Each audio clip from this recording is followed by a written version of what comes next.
that was established not only to keep the spirit and the flame alive of what they did and el esfuerzo that they went through, but to also now, I don't know how many people know this, Rafael, that there's a museum opening this year, right? We can safely say that? We're opening, Very close to you can now. you hear me? Yeah. Now we're good. We're opening a brand new museum with the latest technology where this will be shown and where we have a history of what happened. And we're going to teach that to the future generations. Because if you saw the previous films of this, that's a consequence of that day where they left us alone there. And we want to make sure the future generations learn that and that the sacrifice that we made and others have made doesn't go in vain. And it opens April 20 to the public, and I urge you to go there. Some of us veterans will be there, and we will show you. It will be a great experience. Great. I should have said this from the beginning. Thank you to the Biscayne Film Festival, to Maite and Isabel, and everybody involved. It's a huge effort. I'd like to say one thing. Oh, we're gonna keep talking, don't worry. Just to give you the heart of what you saw here. Most of us were 18 years old. We volunteered for this invasion. We were not recruited. We were backed by the CIA because the Cubans were being backed by the Russians. We went there with one purpose, which was to secure Cuba's freedom. We had no personal interest in this, and we went with a pure heart. And we were totally betrayed. And we've been carrying that for 65 years. And the consequences you can see in all the previous films, and you can see what's happening now in Cuba. And we do hope, we made a promise when we left that we would never abandon Cuba, and we haven't. And we hope that this is a year that we can fulfill that promise.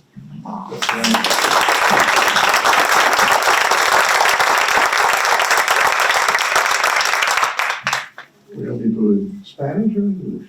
However you feel. Either one. How many Probably people English, do English. not speak English? Yeah. Spanish here, or understand English? Yeah. I'll do that. I'll do my best. Anyway, what I'd like to do is expand a little bit on what Rafael said before. And I was 18 years old at the time when I joined the brigade and the training camps. I was driven basically by the same principles that I was taught at my home, my family, and in our school. Actually, his and mine were the same La Salle, the Brothers of La Salle School. And our, the key values were God, country, and family. And the core of those principles we have carried and drove most of us to do what we attempted to do in the Bay of Pigs invasion. What Rafael mentioned before, I will mention again. Unfortunately, we were betrayed. I don't find a better or softer word than that. And the reason I bring that is because at this point, the same way you saw the destroyers with my little appearance in that little film back there, which is when we saw the destroyers coming in and saying, finally, the promises are going to be delivered. There's many destroyers and there's many Navy forces in the Caribbean right now where we have again the hope that we're finally gonna get what we hoped for at that point. And we hope this time that the sterns of those ships are not turned again on us. And when I mean us, I don't mean Cuba only, US a lot, it's all to all of us. But it's the rest of the countries that have been affected and the history that has been destroyed by the betrayal of Bay of Pigs. No, that's beautiful, thank you, Tito. Also, building on that, from what Tito just said, why don't you talk about your experience a little bit and why this is an important? Yeah, well, definitely, it's been an honor to participate in this documentary. Thank you, Carlos, for bringing me in. I'm a Venezuelan, so I'm infiltrado again. So my wife is Cuban American, so, and I know a little bit, I can buy 50-50. So she was born here in Miami, and of course, they know it, they know her. But in my experience, I mean, this was an incredible opportunity because, you always hear about the Bay of Pigs and, the situation of Cuba, but you really, I learned a lot and the sacrifices that you guys made and what happened really with all this in very detail. And it's amazing that still today, that country hasn't been liberated. And you were so close at that time. That was like, the moment that I think,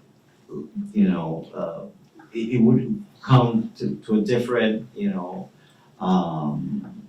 ending, and it would have been so different. And that opportunity, it just couldn't happen. And I say that because in Venezuela, we have like 26 years of also communism and Chavez and, and the intelligence from Cuba went to Venezuela and helped this government just being there for so many years. And now we have a little bit of a light, a light at the end of the tunnel. Thanks for Trump and Marco Rubio and all this that's going on. And that opportunity, if you don't get that support from outside, it's almost impossible because these people just get in there and entrench themselves, and it's hard to fight, with palos and sticks and against guns and metralletas Also, and tanks. just currently, it's just ironic that I guess just coincidental that right now, we started this project 2-3 years ago. I mean, the first time we sat down for coffee with Chino, God bless him. So, obviously, many of the veterans in this video are now not here with us anymore. 3 of those are gone. Yeah, 3 of those, and Chino was the most recent, and, I sat down with Rafael and Chino, and I said, listen, this is my proposal, and like most directors, we just we toss ideas into the air, and we hope it sticks to the roof, and a lot of times they don't, and a lot of times they do. It's a 50-50, and I told them, you have to believe in me. My father was a Bay of Pigs veteran, so I should probably stay with that for my mother's here. All my tias are here, everybody's here, right? Brothers and cousins and everybody who was in the Bay of Pigs. And for me, it was important not only not to mess up that proposal that I was proposing to them, but also it started very small. It started with the idea of just capturing the interviews of all of you guys that are still here. And it was just that simple. It was an archival project. And I brought Oscar in. Oscar and I have worked on 2 feature films. He's my soul brother. We've done, I don't know how many commercials together. And it just started with that seed of an idea. And then one day we were talking about, okay, how many documentaries, especially about the Bay of Pigs, it was just the same black and white footage. I've seen it 150,000 times with my father when he was here. And I said, what if we did something using this new technology? Because this video is for the museum that is going to be implementing new technology. Why are we going to an old system to show something? Well, let's go with something new. So that's why we did these recreations. We filmed it all here in Miami. All the actors are, for the most part, Cuban descent. We tried to keep it as authentic and real, and it was a very, homogenous effort of everybody putting their willpower together, and God bless the committee for also greenlighting the project. So it kept growing in idea. And I think it's just so interesting now to bring this full circle, how this is now coming out, and we have what just happened in Venezuela, thank God, right? Maduro, Bay of Pigs Part 2, the real one, That's incredible. right? I can't believe it. And hopefully we're gonna get something. It's not over till it's over. Yeah. Yeah, there's still a long way to go. I mean, it's a first step, I think. Definitely, there's still bad people, very bad, very bad people still in the government, but it's a first step, and then hopefully it would, permeate throughout the region, and hopefully in Cuba too. I think there's a chance here, you know. And I have to say, it's just, like Oscar said it perfectly, there was a lot of stuff that I didn't know. My father, when I was 12 years old, was making me read Bay of Pigs books, so you can imagine. You remember, Mom? You remember that? Just made me read every book that existed on the subject, so it's stuck in my head. And so, but Oscar and I both learned a lot of things that I didn't know. I didn't know about La Rotonda, and I had to be like someone, like a kid learning about something new. I had no idea what this Rotonda was, and then when Rafael's face emoted, I said, okay, we gotta film that. That's gotta be in this somehow.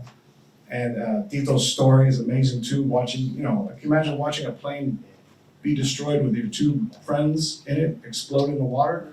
So all these things were things that we learned in the process of 2 years of filming and development. No, it's like peeling an onion, you know. Yeah. We had, I don't know how many hours of footage, approximately, how many?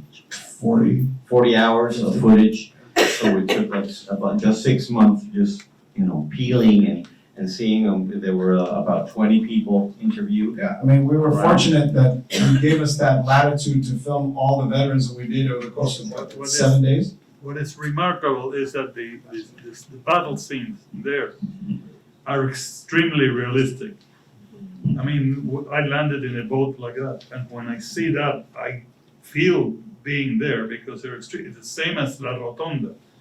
The bullets and the tanks and so on, that's exactly how it happened. They were able to duplicate it very well, and it does bring back the moment, and it tells the story. And by the way, your father and I were on the same flight to Guatemala for the training. Oh, I didn't know that. Good stories, I'm sure.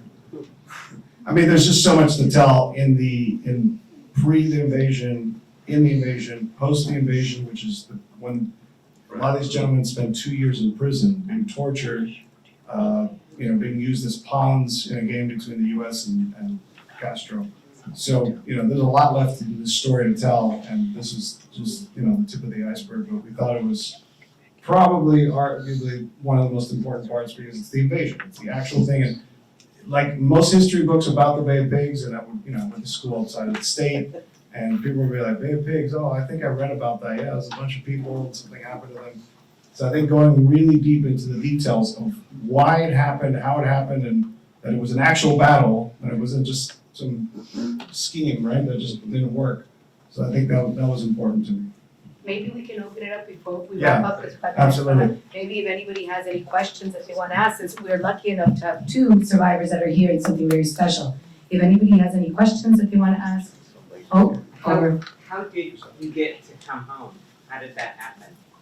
how did you get to come home? What, how do we get to did you, te dejaron y cómo regresaron?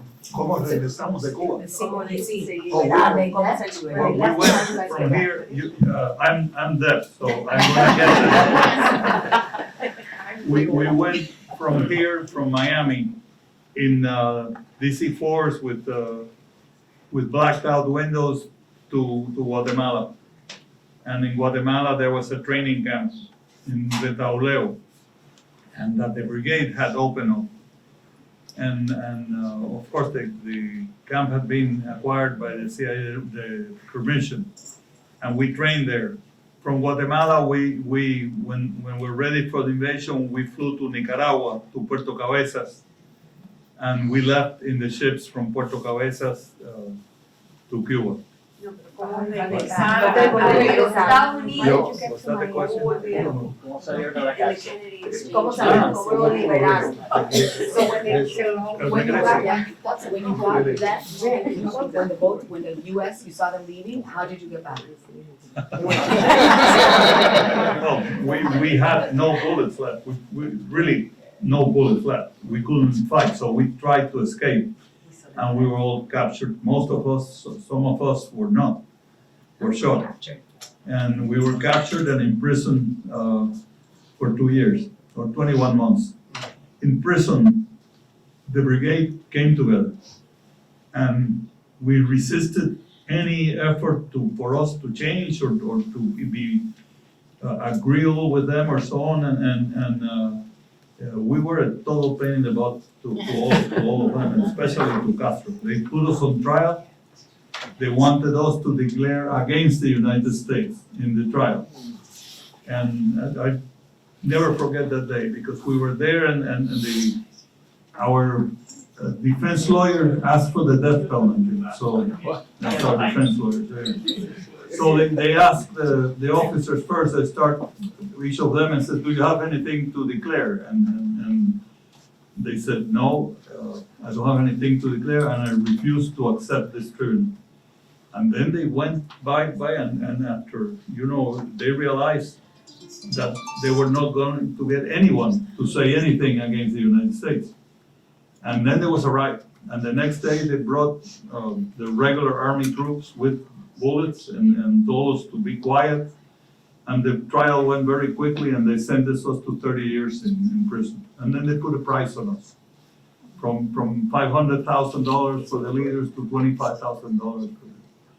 And they kept us in prison. After the missile crisis, Bobby Kennedy, who had never, and his father was very instrumental in this too. Bobby Kennedy put an effort together, and they hired James Donovan, who was the lawyer that freed the U.S. pilot that had been shot down in Russia and exchanged for it. And then he negotiated with Castro, and Castro at that point in time wanted to get us out of there.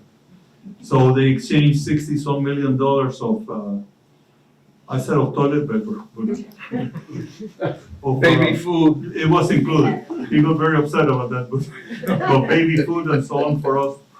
And I came on December 23 on a Pan American plane, and that was the happiest day of my life. So we all came except 11 that he kept in prison. And 5 he killed, and the rest he kept. One, the last one that just died a couple of years ago, Ramon Conte, spent 30 years in jail.